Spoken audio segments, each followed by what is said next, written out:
మల్లేష్ బాధపడ్డాడు, పోలీసుల జాస్తి ఎక్కువైంది, జులుం ఎక్కువైంది, ట్రాక్టర్లు గుంజుకపోతాను, జేసీబీలు గుంజుకపోతాను.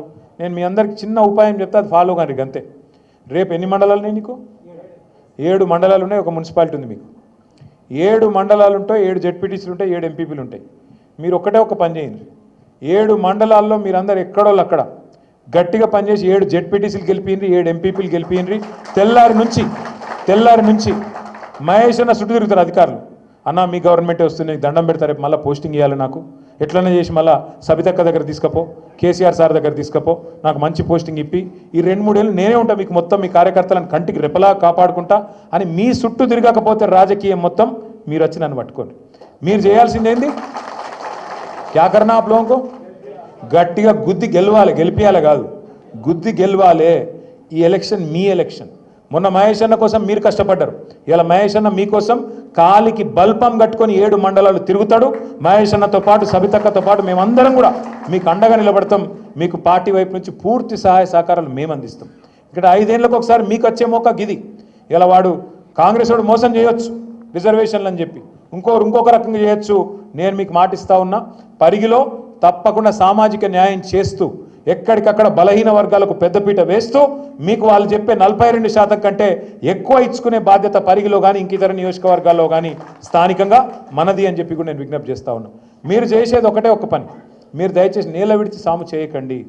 చాలామంది మన నాయకులు ఎట్లుంటారంటే, చాలామంది నేను మండల నాయకుడిని, నేను జిల్లా నాయకుడిని, నేను రాష్ట్ర నాయకుడిని కాబట్టి నేను మొత్తం తిరుగుతా అంటారు. మొత్తం తిరుగుతా నడవదు. ముందు ఇంట గెలిచి రచ్చగెలువు. ఫస్ట్ నీ డబ్బా, నీ బూత్ ఏదైతుందో అందులో మెజారిటీ చూపెట్టు. నువ్వు రాష్ట్ర నాయకుడు కావచ్చు కాక, కానీ ఫస్ట్ నీ ఊరు సర్పంచ్, నీ ఎంపీటీస్ గెలిపించుకుంటేనే కదా నీకు కదర్ ఉండేది. నువ్వు అది చేయకుండా నేను మొత్తం దేశం తిరుగుతా, నేను మొత్తం రాష్ట్రం తిరుగుతా, నేను వికారాబాద్ జిల్లా అంతా చుట్టుకొస్తా, ఏమద్దు. నీ ఊళ్ళో నువ్వు ఎంపీటీసీ గెలిపి, సర్పంచ్ గెలిపి, నీ బూత్లో మెజారిటీ తీసుకురా, అప్పుడే నువ్వు దార్కార్ లీడర్ అని నేను ఒప్పుకుంటా. లేకపోతే మాత్రం ఎన్ని డైలాగులు కొట్టినా లాభం లేదని నేను కూడా అనుకోవాల్సి వస్తుంది. మీరు పరిగిలో నాకు తెలుసు మొదటి నుంచి పటిష్టంగా పార్టీ ఉన్నది. కాంగ్రెస్ పార్టీ మీద ప్రజల్లో విపరీతమైన కోపం ఉన్నది.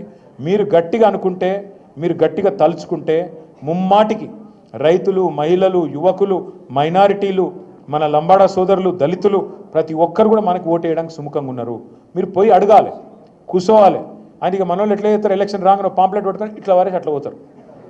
గై నడవై. ఇప్పుడు మీరు ఆపోజిషన్లు ఉన్నారు, కూర్చోవాలి, ముచ్చట పెట్టాలి, బుద్రకియాలి. అవసరమైతే మన పాత ఏమైనా చిన్న మన వైపు నుంచి ఏమైనా తప్పులు జరిగితే కడుపులో తల పెట్టాలి, అల్మించుకోవాలి. అట్లుండాలి. కానీ ఇట్లా వరేసి స్టైల్గా తమి ఓటై ఓ నైచెల్తా పద్ధతికి. ఎందుకంటే వాడు కాంగ్రెస్ వాడేమో పైసలు ఇస్తాడు, వాడు అడ్డగోలు పైసలు వంచుతాడు. వాళ్ళు విపరీతమైన పైసల సంపాదన మీద బిజీగా ఉన్నారు. వాడు ఇష్టం ఉన్నట్టు చల్లుతాడు. మరి మనం కొట్లాడాలంటే కనీసం ప్రజల ప్రేమ మనకు ఉండాలన్నా లేదా? కొద్దిగా టైం తీసుకోండి, కొద్దిగా ఒళ్ళు వంచుండ్రి. ఇంతకుముందు మా తమ్ముడు చెప్పినట్టు నిజమే, నేను ఒప్పుకుంటా. పోయిన 10 ఏళ్లలో మనం పార్టీని పెద్దగా చూడలేదు. నేను సురేందర్కు, మల్లేష్కు వాళ్ళిద్దరి మాట కూడా, వాళ్ళిద్దరి అభిప్రాయం కూడా మొత్తం మీ అందరి అభిప్రాయంగా అనుకుంటా ఉన్నా. వచ్చేసారి ఇట్లుండది. మిమ్మల్ని కంటికి రెప్పలాగా కాపాడుకుంటాం. మిమ్మల్ని ఖచ్చితంగా ఆర్థికంగా బలోపేతం చేస్తాం. వారంలో ఖచ్చితంగా 1 రోజు 2 రోజుల్లో పార్టీ నిర్మాణం మీద కూడా దృష్టి పెట్టి ప్రభుత్వంలోకి వచ్చిన తర్వాత కూడా తప్పకుండా పార్టీని కూడా ఇదే పద్ధతిలో జనరల్ బాడీ మీటింగ్లు రెగ్యులర్గా పెట్టాలి. తెలుగుదేశంలోకి వచ్చినవేంది? ఎందుకంటే తెలుగుదేశంలోకి వచ్చిన అది ఉంటుంది. జనరల్ బాడీ మీటింగ్లు ఉండాలి, రెగ్యులర్గా కలవాలి, రెగ్యులర్గా ముచ్చట పెట్టాలి, డైరీ రాయాలి, ఇవన్నీ ఉంటాయి. అంతేనా? సో అదే పద్ధతుల్లో మనం కూడా పెట్టుకుందాం. ఇక ఎవడెవడో మాట్లాడతాడు తలమాసినోడు. ఒకడు అంటాడు బీఆర్ఎస్ ఉండనే ఉండదు, బీజేపీలో పోతుంది అంటాడు. మనకేం కర్మ, నాకు అర్థం కాదు. తెలంగాణ ఉన్నంత కాలం ఈ గులాబీ కండువా ఉంటుంది, బరాబర్ ఉంటుంది. ఖచ్చితంగా ఈ రెండు పార్టీలకు 3 చెర్ల నీళ్ళు తాగిచ్చి మళ్ళొక్కసారి డంకా బజాయించి కేసీఆర్ గారిని ముఖ్యమంత్రి చేసుకుందాం, మన రాష్ట్రాన్ని కాపాడుకుందాం. జై తెలంగాణ. ఇప్పుడు పెద్దలు కూసరు పెద్దలు కొంతమంది మాజీ సర్పంచులు, ఇంకా సీనియర్ నాయకులు చేరుతా ఉన్నారు. పూడూరు సర్పంచ్ నరసింహారెడ్డి గారు, రంగాపురం సూరప్ప గారు, పరిగి బసిరెడ్డిపల్లి సర్పంచ్ గారు, మైపాల్ రెడ్డి పూడూరు, తాజుద్దీన్ గారు, బాలునాయక్ గారు, సత్యనారాయణ రెడ్డి గారు మాదారం నుంచి, ఇంకా మిగతా మిత్రులు కూడా చాలామంది పేర్లున్నాయి. వాళ్ళందరికీ స్వాగతం. జర ఒక్క లైన్లోకి వెళ్ళి వస్తే బెటరు. మీ అందరికి మళ్ళీ ఒకసారి నమస్కారం. జై తెలంగాణ.